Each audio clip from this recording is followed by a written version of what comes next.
Que Dios les bendiga, hermanos. De nuevo es un gozo poder estar con ustedes en la casa de nuestro Señor para examinar juntos sus palabras, para seguir creciendo juntos en la imagen de nuestro Señor Cristo Jesús. Y queremos hacerlo de acuerdo con un pasaje que a lo mejor han escuchado, que es Éxodo capítulo 34, versículos 6 y 7. Estamos todavía en este pasaje, pues el último domingo para concentrar en este. Como les dije hace varios domingos, este pasaje es uno que revela más que cualquier otro los atributos de nuestro Dios. Y es tan importante no solo para Israel en esta época, en los libros históricos, como un evento histórico en el libro de Éxodo, sino que también hacen referencia a este pasaje en los Salmos, en los profetas y, como hemos visto varias veces, en el Nuevo Testamento también. Y esto es lo que deseamos ver hoy, un ejemplo más de la importancia de este pasaje ahora en el Nuevo Testamento.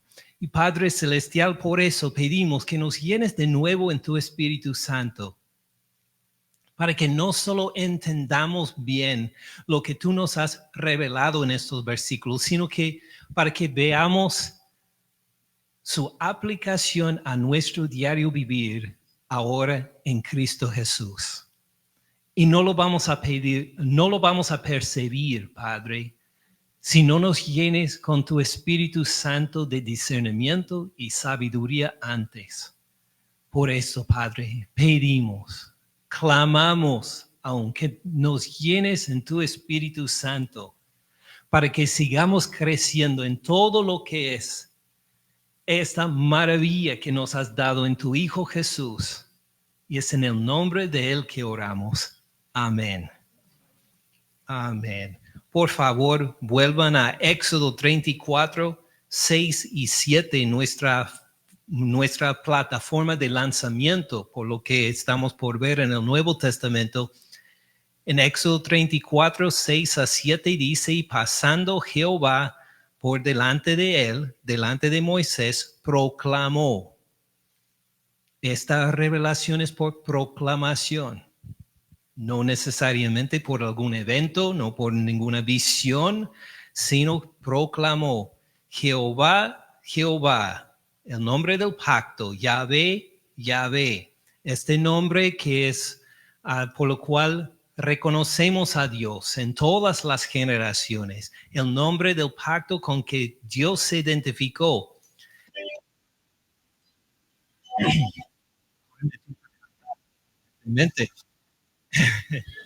No sabía esto.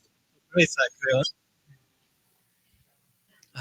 No, se espantaron después de escuchar que iba a cantar. Jehová, Jehová fuerte, misericordioso. Misericordioso, otra traducción que utilizamos sería compasivo, que quiere decir que Dios pone atención cuando los necesitados lloran.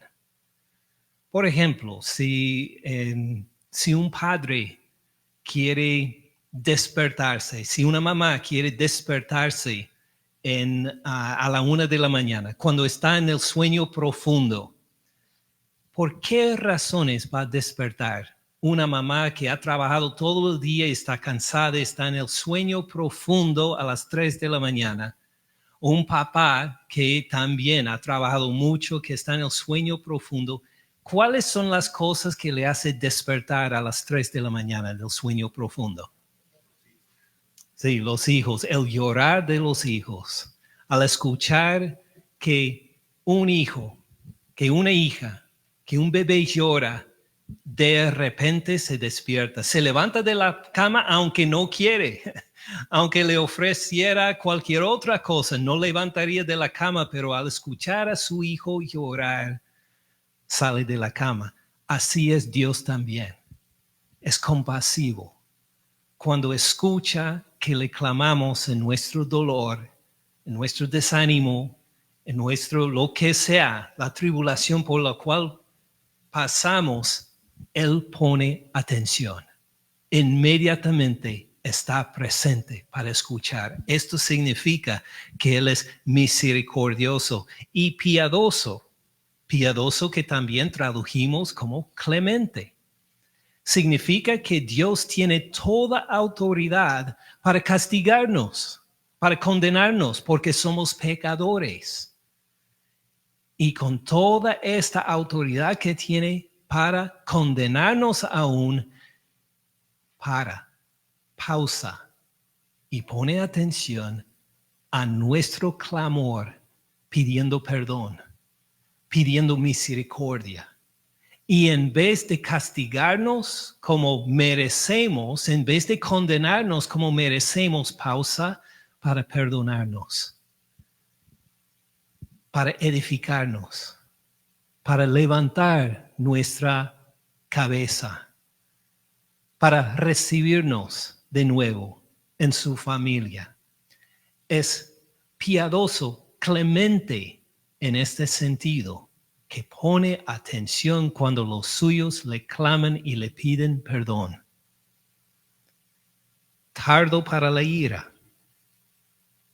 No es fácil provocar a Dios a la ira. No es fácil hacerlo enojar. Aun cuando pecamos, responde en paciencia, a tal punto que hasta nos quedaríamos maravillados a considerar nuestra falta de paciencia en comparación con la paciencia de Dios, porque así es, así se ha manifestado, tardo para la ira y grande en misericordia. Y esta es otra palabra hebrea diferente que misericordioso, que vimos hace poquito. Misericordia aquí habla de su gracia, de su amor abundante que derrama sobre los suyos de su propia voluntad, porque Él quiere hacerlo, porque Él es generoso. Grande en gracia o misericordia y verdad. Siempre podemos confiar en su palabra. Su palabra no cambia. Lo que Él declaró en este pasaje continúa a ser verdadero aún hasta el día de hoy. Lo que sea el tiempo es el mismo Dios que nunca falla, que guarda misericordia a quienes. A un élite de unos 2 o 3 personas nada más. Guarda misericordia a millares. Él ve a millares de personas y tiene misericordia para todos ellos, no solo para un grupo selecto, un grupo elegido y nada más. Guarda misericordia a millares y que perdona. Perdona cuando no le molesta mucho. No, fíjense toda la clase de ofensas que perdona. La iniquidad. Es decir, cuando uno decide, ya sabiendo con anticipación, decide tomar una decisión pecaminosa, decide hacer lo malo, decide desobedecer a Dios. La iniquidad, Dios perdona la iniquidad. La rebelión. Cuando uno pues sacude su puño ante Dios en enojo contra Él, Dios lo perdona. Se caracteriza, uno de sus atributos es que perdona hasta la rebelión también. Perdona la iniquidad, la rebelión y el pecado, las fallas. Cuando uno no cumpla lo que le esperaban, cuando uno no llega a obedecer completamente la palabra, Dios se caracteriza por perdonar estas y más transgresiones, que de ningún modo tendrá por inocente al malvado. Si alguien decide abandonarlo, si alguien decide no voy a recibir esta gracia, Dios no le ofrece otra opción. No es que le dice al pecador, mire, tiene varias opciones para quitar tu pecado. Escoja lo que mejor te convenga. Sino que dice, esta es la forma. yo soy misericordioso, grande en misericordia y verdad, y únicamente por el medio que Él ofrece hay perdón, que visita la iniquidad de los padres sobre los hijos y sobre los hijos de los hijos. Si decidimos por el camino de la iniquidad, no tenemos ni idea lo que van a ser las consecuencias. Tal vez pensamos, sí, puedo pecar un poco, habrá consecuencias tal vez, pero no serán muy grandes. Pero lo que dice Dios es que las consecuencias del pecado son mucho más grandes, largas y extensas que lo que nosotros imaginamos. Que visita la iniquidad de los padres sobre los hijos de los hijos, hasta la tercera y cuarta generación. Como les mencioné hace poco, lo hemos visto en los libros históricos del Antiguo Testamento, un domingo. Otro domingo lo vimos en los Salmos y como los salmistas cantaron sobre estos atributos. Luego lo vimos en los profetas, como los profetas encontraron esperanza y llamaron al pueblo al arrepentimiento precisamente por esta manifestación. Y ahora queremos verlo otra vez en el Nuevo Testamento. ¿Será que estos atributos aparecen en el Nuevo Testamento?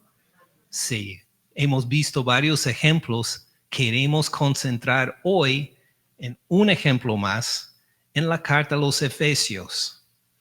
En Efesios capítulo 2. En Efesios 2, si vamos a recordar en particular de Éxodo 34, 6 a 7, palabras como pecado, palabras como misericordia o gracia. Vamos a ver cómo suenan ahora, aunque no hace referencia directa a Éxodo 34, los mismos atributos están aparentes, se manifiestan en este pasaje sobre nuestro perdón y mucho más en Cristo Jesús. Efesios 2, versículo 1.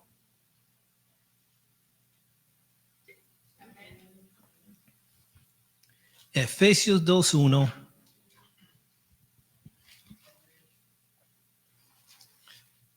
El apóstol Pablo escribió por inspiración del Espíritu Santo y él, hablando de Dios, él les dio vida a ustedes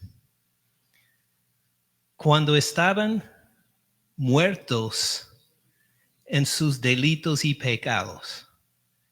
Interesante esta descripción. ¿Cómo estábamos nosotros según el medio de este versículo? Muertos, hablando, claro, de la muerte espiritual. ¿Cómo sabemos que habla de la muerte espiritual? Pues en el principio del versículo 2 nos dice, en los cuales, ¿qué? Anduvieron. ¿Han visto a los cadáveres andar? No, solo en las películas. Solo Hollywood los presenta a los cadáveres que andan, ¿verdad? Pero no, típicamente un cadáver no anda. Entonces, cuando dice en versículo 1 que estábamos muertos, entonces entendemos que está hablando espiritualmente. Ahora, ¿cómo sería esta condición de que estábamos muertos en delitos y pecados? Siempre me ayuda a percibirlo una historia que les conté en otras ocasiones. Hubo un joven que vivía en unos apartamentos en Beaufort, que desafortunadamente tenía unos 23, 24 años de edad. Desafortunadamente se ahogó en una piscina en los apartamentos. Esto fue hace unos más de 20 años. Y era del estado de Hidalgo. Y este joven se ahogó. La familia decidió tener su funeral acá en Atlanta para luego enviar su cadáver a Hidalgo, México, para ser enterrado. Entonces, pues, recibí una invitación para la visitación. El joven estaba en el ataúd, en un salón pequeño, un salón que estaba tal vez la mitad, no menos de la mitad del espacio entre este púlpito y las puertas. Piensa en un lado aún más pequeño. Así era el lugar donde todos se reunían para despedirse de ese joven. Y pues se le ocurrió a la familia, como su música favorita era la música mariachi. Alguien contrató un grupo de mariachis que vinieron a este salón pequeño para tocar la música favorita de su hijo o hermano en su velorio. ¿Y a cuántos de ustedes les gusta la música mariachi? Ok, algunas. Y saben que una de las características de la música mariachi es que se puede hacer de volumen muy alto aún sin micrófonos, ¿verdad? Estos instrumentos, los cantantes, todos suenan con un volumen alto, aunque sea un auditorio grande. Y un espacio reducido, como aquí, nada más, todo cerrado entre cuatro paredes, con el ataúd enfrente. ¿Pueden imaginar cómo sonaba esta música? Pues uno debía gustar mucho la música mariachi para poder tolerar lo que se escuchaba en este cuarto, porque las paredes vibraban por el sonido cuando empezaron a cantar y tocar los instrumentos, y hasta el difunto disfrutó porque empezó a mover la mano así, mover la cabeza con el ritmo de la música. ¿Así era? No, saben que estoy exagerando completamente. No hizo nada. No hubo ninguna reacción, aún con este volumen tan alto en un espacio bien reducido. No había ninguna reacción de parte de este cadáver. Así éramos nosotros en las cosas espirituales, muertos como cadáveres. Alguien puede haber predicado un sermón lindo a nosotros en ese entonces. ¿Cuál habría sido nuestra reacción? Peor que dormidos, muertos. No hubo ninguna reacción. Alguien puede haber leído en una voz tan suave y bella el Salmo 23 y no ha habido ninguna reacción nuestra en cuanto a nuestro espíritu, porque estábamos completamente muertos. ¿Estábamos muertos en qué? Según el versículo 1. Delitos y pecados. Es decir, no era porque simplemente éramos descendientes de Adán. Sí, es verdad, pero esto es otra parte de la Sagrada Escritura, de la carta a los Romanos. Pero Pablo habla de delitos y pecados para señalar que nuestra intención era desobedecer a Dios. Y por eso estábamos muertos en delitos y pecados. No pudimos echar la culpa a nuestros padres. No pudimos echar la culpa a Adán y Eva, sino que por nuestra propia decisión, sabiendo la diferencia entre el bien y el mal, decidimos escoger lo malo. Y por eso estábamos muertos en nuestros delitos y pecados. Y no lo hicimos solo una vez, sino versículo 2 dice, en los cuales anduvieron o anduvisteis en otro tiempo. Es decir, cometer delitos y pecados era nuestra costumbre. Igual como cuando uno anda. ¿Puedo andar desde aquí al estacionamiento en medio segundo? No, de ninguna forma. Nadie piensa que pueda hacer esto. Todos están diciendo, es verdad, no puedo andar de aquí al estacionamiento en medio segundo. Necesitamos tiempo cuando andamos, ¿verdad? Entonces, ¿cómo cometimos delitos y pecados? Constantemente. No solo de una vez, sino como si fuera nuestra forma natural de pecar. Mentíamos, robábamos, o pues escoja el pecado que prefieres.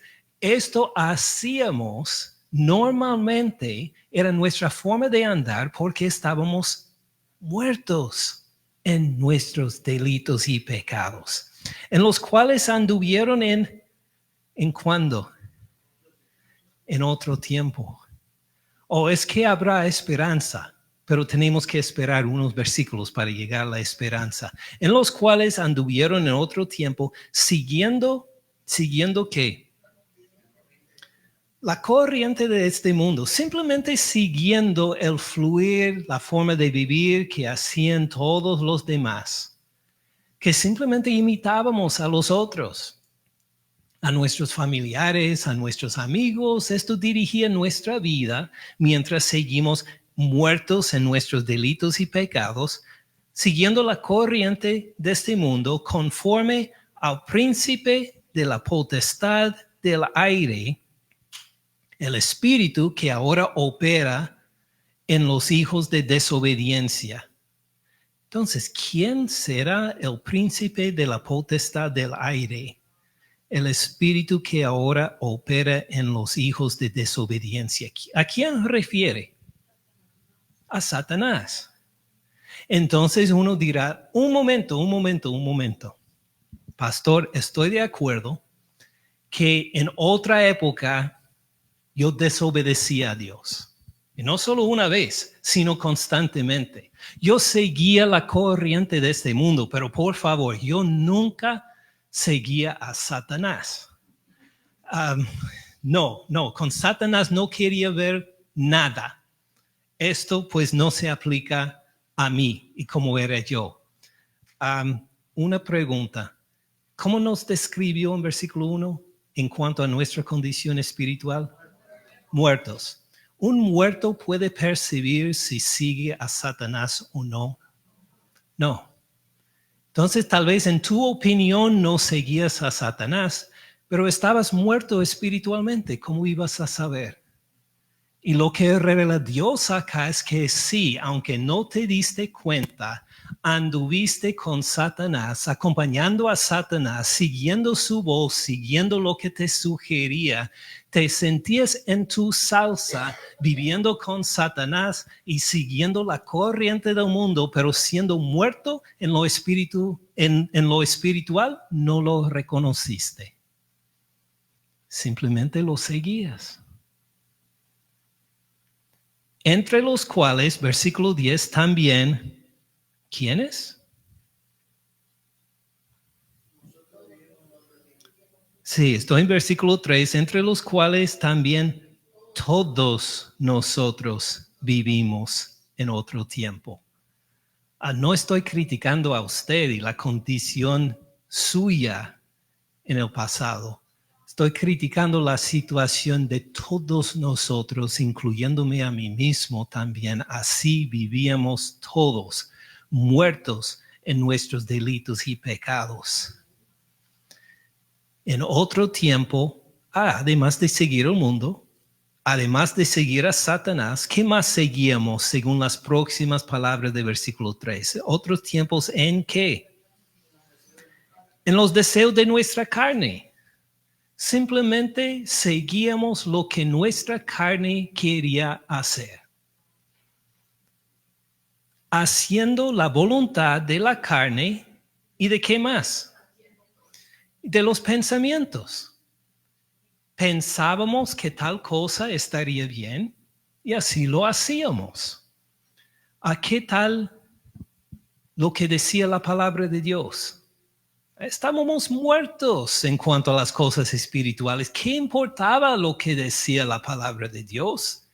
Ya estábamos contentos con nuestros propios pensamientos y opiniones. Seguíamos la carne, seguíamos la corriente del mundo, seguíamos a Satanás sin darnos cuenta y así vivíamos todo vivo en nuestros cuerpos, pero en una muerte espiritual. Y éramos por naturaleza hijos de ira. Lo mismo que los demás, aunque acusáramos a otro grupo de personas a decir que, no, pues sí, tengo mis defectos, pero por lo menos yo no soy tan mal como fulano. Éramos iguales, hijos de perdición y de ira como fulano, o la persona a quien más criticábamos por su forma irresponsable de vivir. Estábamos todos en lo mismo, hijos de ira. Y como recordamos de Éxodo 34, versículos 6 a 7, Dios no toma por inocente al malvado, ¿verdad? Pero esto no es el fin de la historia. Hay unas buenas noticias, empezando con la primera palabra del versículo 4. Pero no terminó la historia con nosotros en la muerte espiritual. Pero Dios tuvo que actuar alguien mucho más grande que nosotros, mucho más poderoso que nosotros. Pero Dios, que es rico en ira, no dice rico en ira, ¿verdad? Gloria a Dios por eso. Él es tardo para la ira y grande en misericordia y verdad. O como el apóstol Pablo lo pone acá, que es rico en misericordia. Y en el griego, él utiliza la misma palabra en el griego que encontramos en Éxodo 34, versículo 6, para describir la compasión de Dios. Este Dios que es rico en ver la necesidad de los suyos y poner atención, aunque sea las 3 de la mañana o la hora que sea. El que responde al escuchar el sufrimiento de uno es el mismo Dios que aparece acá. Pero Dios que es rico en misericordia por su gran amor con que nos amó. Es decir, que Él no se sintió el amor como un sentimiento de lejos, como decir, pues escucho que este bebé está en otro cuarto llorando a las 3 de la mañana, espero que le vaya bien y vuelve a dormir. Amo mucho a este bebé, le tengo compasión, pero tengo sueño también y vuelve a dormir. No, sino que Dios se levantó en amor para alcanzarnos con que nos amó. Es amor en acción, no simplemente es un sentimiento, sino Él puso en acción este sentimiento. Dios que es rico en misericordia por su gran amor con que nos amó. Fíjense en versículo 5. Aún estando nosotros muertos en pecados. No es que de repente dejamos de lado, no éramos tan muertos como antes. Que éramos muertos en versículo 1, pero ahora en versículo 5 somos menos muertos. No, un cadáver es un cadáver, un muerto es un muerto. Y estábamos todavía como cadáveres espirituales, aun estando nosotros muertos en pecados. ¿Qué hizo? nos dio vida. No simplemente nos consoló, no simplemente nos dio lindas promesas, sino que nos dio vida. Cambió este cadáver espiritual que éramos nosotros y nos dio vida. De repente pudimos entender las cosas espirituales. De repente tuvimos una sensibilidad que nunca tuvimos antes. Por primera vez en nuestras vidas pudimos apreciar y gozarnos de las cosas de Dios. Dios lo hizo, Él nos dio vida. Fíjense cuándo lo hizo. Nos dio vida juntamente con Cristo. Este mismo poder con que pues dio vida al cadáver de su Hijo, nosotros estuvimos conectados ahí también. No solo le dio vida a Cristo Jesús, sino que nos dio vida a nosotros también. Nos dio vida juntamente con Cristo.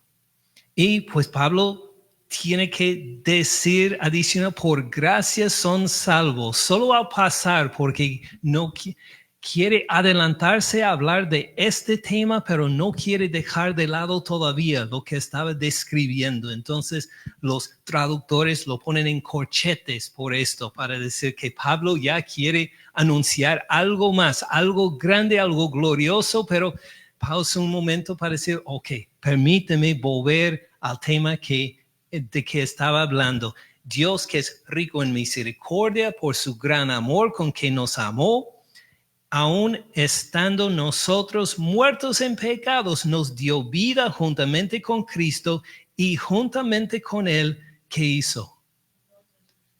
Nos resucitó. Nos dio vida y nos resucitó. ¿Está hablando de la misma cosa? Sí. Pero ahora con nos resucitó está proclamando algo adicional. Porque cuando Cristo Jesús resucitó, ¿tuvo la muerte poder sobre él? ¿Volvió a morir nuestro Señor Cristo Jesús? No. Le dio vida y lo resucitó. El resucitar significa que tenía autoridad ahora sobre la muerte y el pecado. Fíjense lo que significa para nosotros. Juntamente con Él nos resucitó. ¿Cómo éramos? Muertos en delitos y pecados. Nos dio vida en Cristo, gloria a Dios, y nos resucitó. Ahora podemos andar fuera del poder del pecado. Ahora no somos limitados por la muerte, sino que vamos a resucitar cuando Cristo Jesús vuelva. Tenemos victoria en Cristo Jesús. Esto es lo importante. No es porque somos ricos y inteligentes y nos portamos bien, sino en Cristo Jesús tenemos no solo vida, sino poder y autoridad sobre el pecado y la muerte en Cristo Jesús. ¿Tiene sentido? Y asimismo, ¿qué más hizo? Nos hizo ¿qué? Sentar en los lugares celestiales con Cristo Jesús. ¿Dónde está Cristo Jesús? A la diestra del Padre, sentado en autoridad sobre todo el universo. ¿Y dónde estamos nosotros en Cristo Jesús? En lo mismo, a la diestra del Padre, con autoridad en Cristo Jesús sobre todo el universo. Imaginen esto. Cambiados desde cadáveres espirituales a gente que tiene vida eterna, autoridad sobre el pecado y la muerte, autoridad en toda la creación junto con nuestro Señor Cristo Jesús. Impresionante. Solo Dios lo puede hacer. Nosotros jamás podríamos haber concebido tal cosa mientras estábamos muertos en delitos y pecados.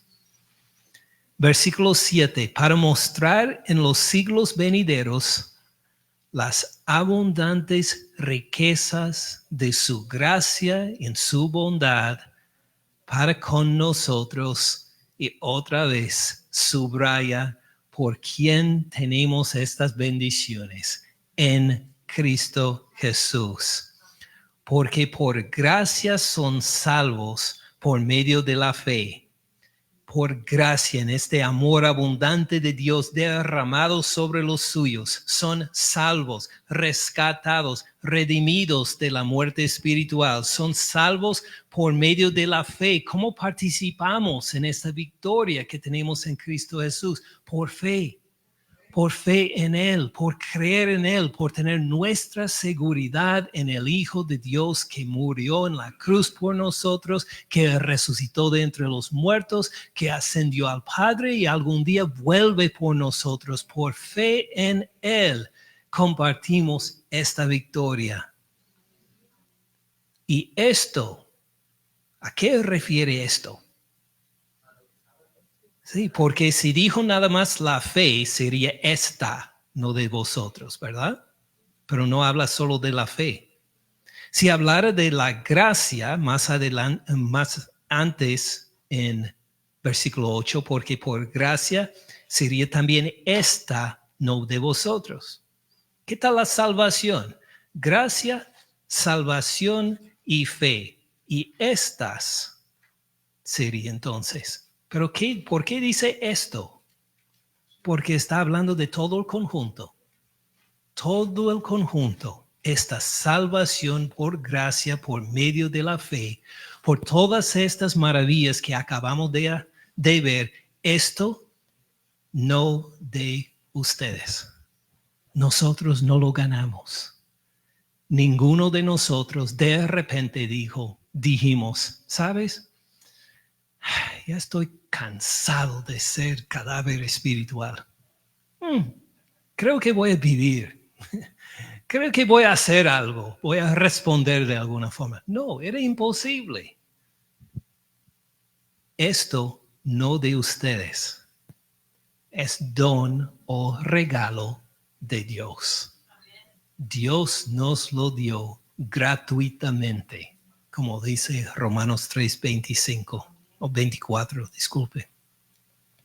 Esto no de ustedes, pues es don de Dios, no por obras, para que nadie se gloríe. Ninguno de nosotros vamos a estar a la diestra de Dios con Cristo Jesús para decir, yo lo gané. Mire lo que hice yo para llegar a estas alturas. No, el único que recibe gloria es Dios.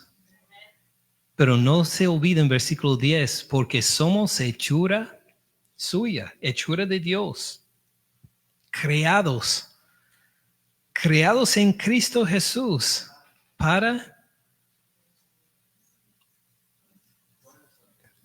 buenas obras.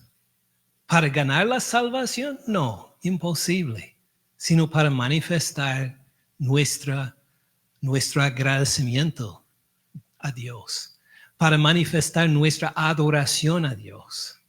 Hacemos buenas obras, fíjense, las cuales Dios preparó de antemano para que anduviéramos en ellas. Ni podemos tomar alguna gloria por nuestras buenas obras, porque Dios preparó aún estas buenas obras para que anduviéramos en ellas. ¿Cómo andábamos, según el versículo 2, en otro tiempo? ¿Cómo andábamos? Sí, en delitos y pecados. ¿Y cómo andamos ahora, según versículo 10?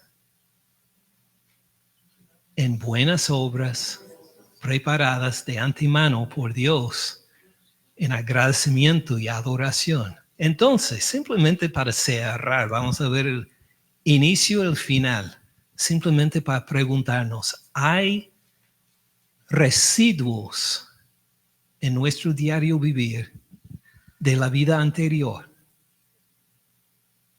Pensando cada uno de nosotros en nuestras vidas, hay residuos, hay restos de esta forma pasada de vivir en nuestro diario vivir hoy. Es decir, hay cosas en que manifestamos que solo nos interesa en realidad la carne, la corriente de este mundo, el desobedecer. Puede ser que hay un residuo de estas acciones en nuestro diario vivir hoy. ¿Debemos seguir estas cosas? De ninguna manera. ¿Por qué queremos seguir viviendo como cadáveres si no somos cadáveres ya? En cambio, vivimos en buenas obras de acuerdo con nuestra vida en el Señor Cristo Jesús, porque Él nos dio vida. Ahora podemos percibir las cosas espirituales que no pudimos percibir en otra época. Y no solo nos dio vida, sino que nos resucitó en Cristo Jesús. Tenemos poder para no seguir haciendo las cosas que hacíamos antes.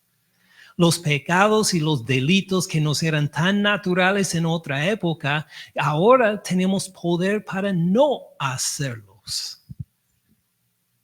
Y no solo esto, sino que también nos dio lugar en lugares celestiales con Cristo Jesús. Si vamos a un lugar donde Cristo Jesús no sería recibido, pues no debemos andar en tal parte, ¿verdad? Sino que debemos andar de acuerdo con la vida que tenemos ahora en Cristo Jesús y el asiento a su lado que tenemos ahora. Entonces, si hay residuos de nuestra vida pasada en otro tiempo, queremos reconocer, mire, morí a todas estas cosas. Ya no tengo que vivir así, no tengo que seguirlos. En cambio, tengo una nueva vida de poder y de autoridad en el Señor Cristo Jesús para hacer buenas obras y andar de una forma diferente ahora que en otro tiempo. ¿Tiene sentido? Así es como Éxodo 34, 6 y 7 aparece aún otra vez más en el Nuevo Testamento, hasta en Efesios 2. La misericordia abundante de Dios que perdona iniquidades, y no solo esto, sino que nos ha dado vida eterna en Cristo Jesús. ¿Quién lo habría imaginado en Éxodo 34? Tanta bendición tenía Dios por nosotros ahora en Cristo Jesús. Amén. Padre Celestial, a ti sea toda la honra y la gloria. Gracias por lo que nos has dado en tu Hijo Jesús. Gracias por habernos dado vida para que no continuáramos en la muerte espiritual. Gracias por habernos resucitado para tener poder, para resistir la tentación, poder para escoger lo correcto. Y gracias por este lugar permanente que tenemos al lado de tu Hijo Jesús, que no hay nada en este universo, ni la muerte, ni la vida, ni ninguna cosa creada que nos pueda separar de tu amor por nosotros en Cristo Jesús. Gracias por todo esto, Padre Celestial. Ayúdanos a apreciarlo, a seguir disfrutándolo todo el día, hoy, mañana, toda esta semana, para que tu Hijo Jesús sea glorificado en abundancia mientras andamos en las buenas obras que te glorifican a ti, las obras que tú has preparado por nosotros de antemano, para que recibas toda la honra y la gloria por las generaciones. Gracias, Padre Celestial, en el nombre de tu Hijo Jesús. Amén.